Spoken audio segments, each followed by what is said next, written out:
Hello, today we'll be going through practice questions 71 to 80 for the CompTIA Security Plus exam. Let's begin. Security controls in a data center are being reviewed to ensure data is properly protected and that human life considerations are included. Which of the following best describes how the controls should be set up? The correct answer is C. Safety controls should fail open. Safety controls should fail open to prioritize human life during emergencies. This ensures people can evacuate or be protected even if the systems controlling those functions fail. Why the other options are incorrect? A. Remote access points should fail closed. This is correct for security, not safety, but this option isn't focused on human life. The question prioritizes both data protection and safety. B. Logging controls should fail open. Allowing logs to stop recording during failure can hinder incident investigations and doesn't relate to life safety. D. Logical security controls should fail closed. While generally correct for protecting data, this doesn't address the human life aspect the question emphasizes. Therefore, the correct answer is C. Which of the following would be best suited for constantly changing environments? The correct answer is B. Containers. Containers are best suited for constantly changing environments because they are lightweight, portable, and easily deployable. They allow rapid updates, scaling, and rollback of applications, making them ideal for dynamic DevOps or cloud-native environments. Why the other options are incorrect? A. RTOS. RTOS is designed for predictable, time-sensitive operations in systems like robotics or industrial controls, not for change-heavy environments. C. Embedded systems. These are typically static and purpose-built with fixed functionality, not meant for frequent changes. D. SCADA. Used in industrial control systems, SCADA environments are usually stable and not designed for constant change. Therefore, the correct answer is B. Which of the following incident response activities ensures evidence is properly handled? The correct answer is B. Chain of custody. Chain of custody is the process that ensures evidence is properly handled, tracked, and documented from the time it is collected until it is presented in court. It maintains the integrity and trustworthiness of the evidence by recording who handled it, when, and how. Why the other options are incorrect? A. E-discovery. This refers to identifying and collecting electronic data for legal purposes, but doesn't ensure proper handling over time, like chain of custody does. C. Legal hold. This is a directive to preserve all relevant data due to anticipated litigation, but it doesn't involve the tracking and handling process of evidence. D. Preservation. This means maintaining the original state of data, which is important, but does not document the handling process like chain of custody does. Therefore, the correct answer is B. An accounting clerk sent money to an attacker's bank account after receiving fraudulent instructions to use a new account. Which of the following would most likely prevent this activity in the future? The correct answer is D. Updating processes for sending wire transfers.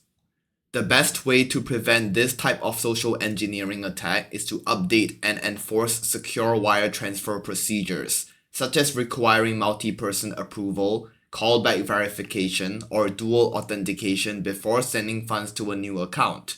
Why the other options are incorrect? A. Standardizing security incident reporting. This helps with response after an incident occurs, but doesn't prevent the fraudulent transaction. B. Executing regular phishing campaigns. This raises awareness but doesn't directly enforce secure practices for handling financial transactions. C. Implementing insider threat detection measures. This was not an insider attack, it was an external fraud, so insider threat tools wouldn't help here. Therefore, the correct answer is D. A systems administrator is creating a script that would save time and prevent human error when performing account creation for a large number of end users. Which of the following would be a good use case for this task? The correct answer is B. Orchestration. Orchestration refers to automating multiple tasks and processes, like account creation, in a coordinated and efficient manner. It's ideal for saving time and reducing human error in repetitive administrative tasks, such as provisioning large numbers of user accounts. Why the other options are incorrect?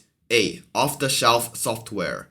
This refers to ready-made software products, not custom scripts or automation created by an administrator. C. Baseline. A baseline defines a standard configuration or performance level, not a method for automating account creation. D. Policy enforcement. This ensures rules and standards are followed, but it doesn't automate processes like user account provisioning. Therefore, the correct answer is B. A company's marketing department collects, modifies, and stores sensitive customer data. The infrastructure team is responsible for securing the data while in transit and at rest. Which of the following data roles describes the customer? The correct answer is C. Subject. The customer is the data subject, as they are the individual to whom the personal or sensitive data pertains.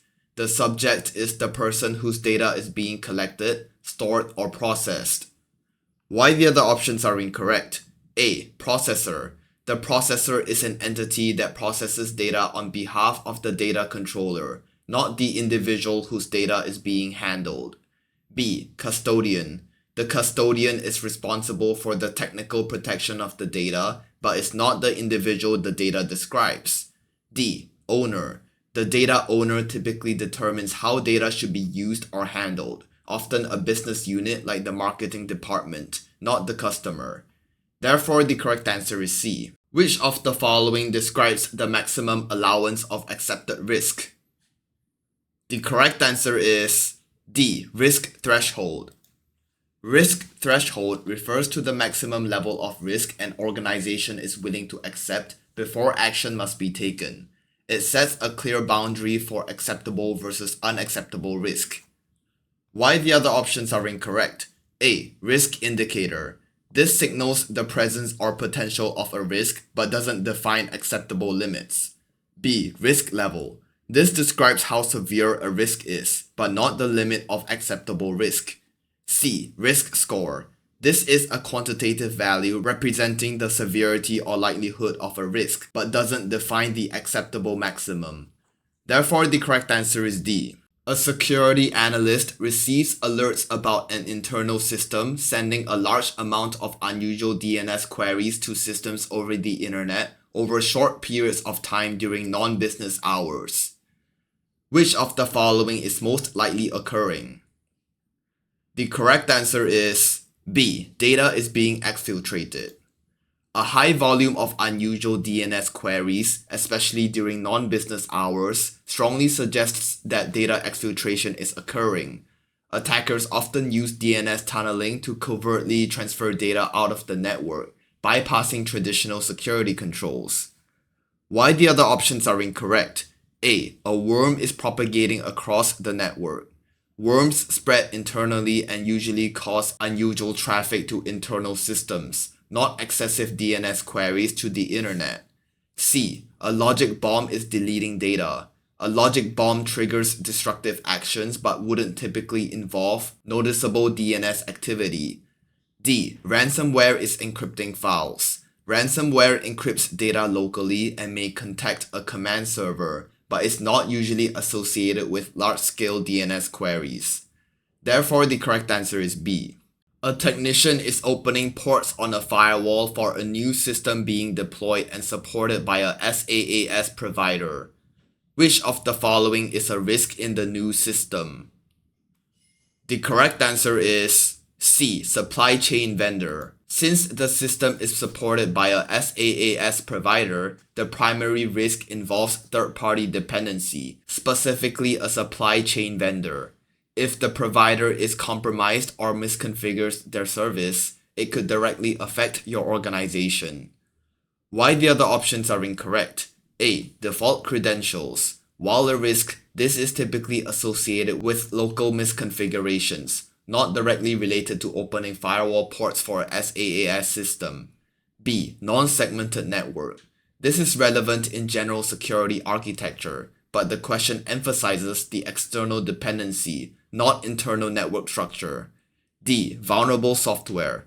This is still a risk, but the context suggests the SaaS provider's control over the system, making supply chain risk the more appropriate answer. Therefore, the correct answer is C. A systems administrator is working on a solution with the following requirements.